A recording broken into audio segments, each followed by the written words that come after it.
Hi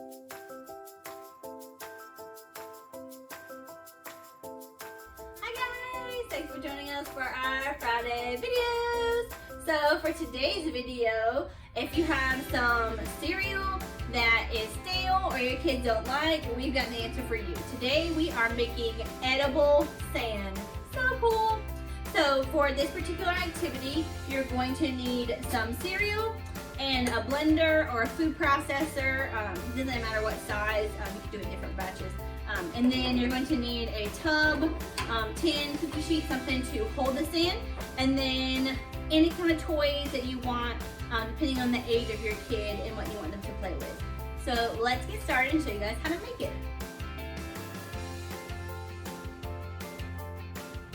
Okay, so we're gonna start with our Cheerios, and we're just gonna pour our Cheerios into our blender. And depending on what size blender you have, depends on how many batches we do. So because we have a small blender, we're gonna have to do a few batches to blend to put into our container.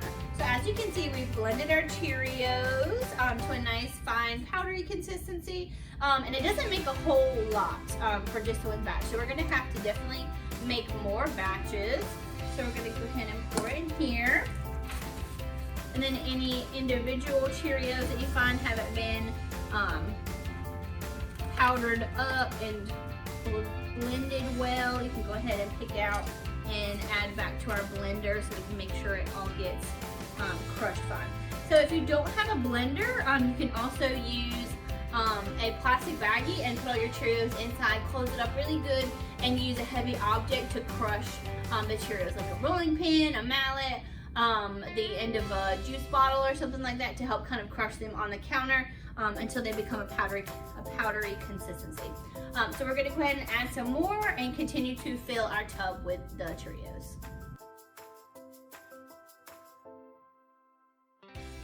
So now that we have our sand in the amount that we want and the right consistency, as you can see, it's all kind of ground up and powdery and really fine, but with some chunks in there as well to give it some texture.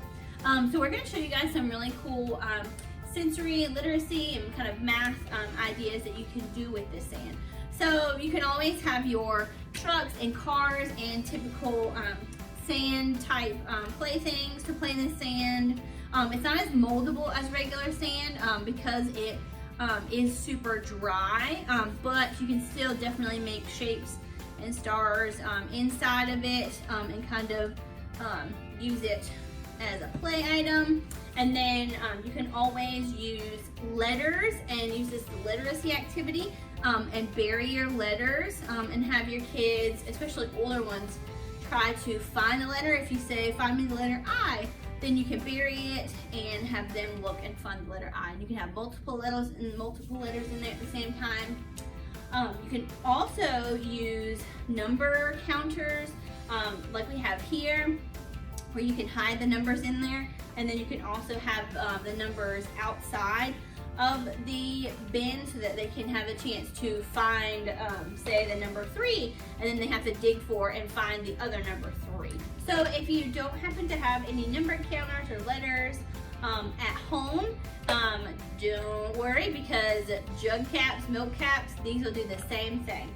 So they're small enough to be able to be buried easily, and you can write anything you want on them. You can write words, you can write letters, numbers, and kind of have them buried, and they're super small, so they bury really easily, and your kids can hunt for different letters that you ask them to. You can present a card with a letter on it and have them look to match that letter.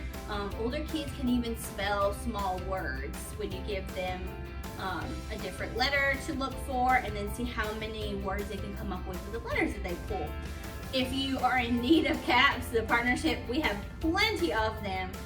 So please let us know. You can send us a message on the Facebook page, an email. Just let us know, give us a call, and let us know that you would like some caps, and we can save them for you. You can pick them up, or we can drop them in the mail for you. So please feel free to let us know.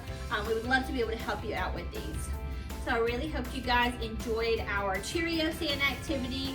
It's a lot of fun, and it's great for kids of all ages, not just infants.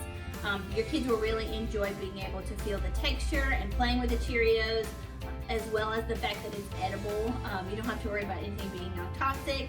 If you have any kind of other material, cereal, Fruit Loops, things like that, you can always use whatever you have on hand and blend it up into a fine grain.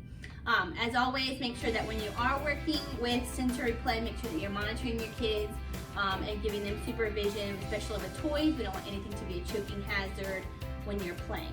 Always have fun, but just make sure. Thank you guys so much for watching. If you enjoy our videos every week, please be sure to give our video a like and a share, and all of the recipes and ingredients will be linked with the video and available on our website. Thank you guys so much. We'll see you again soon.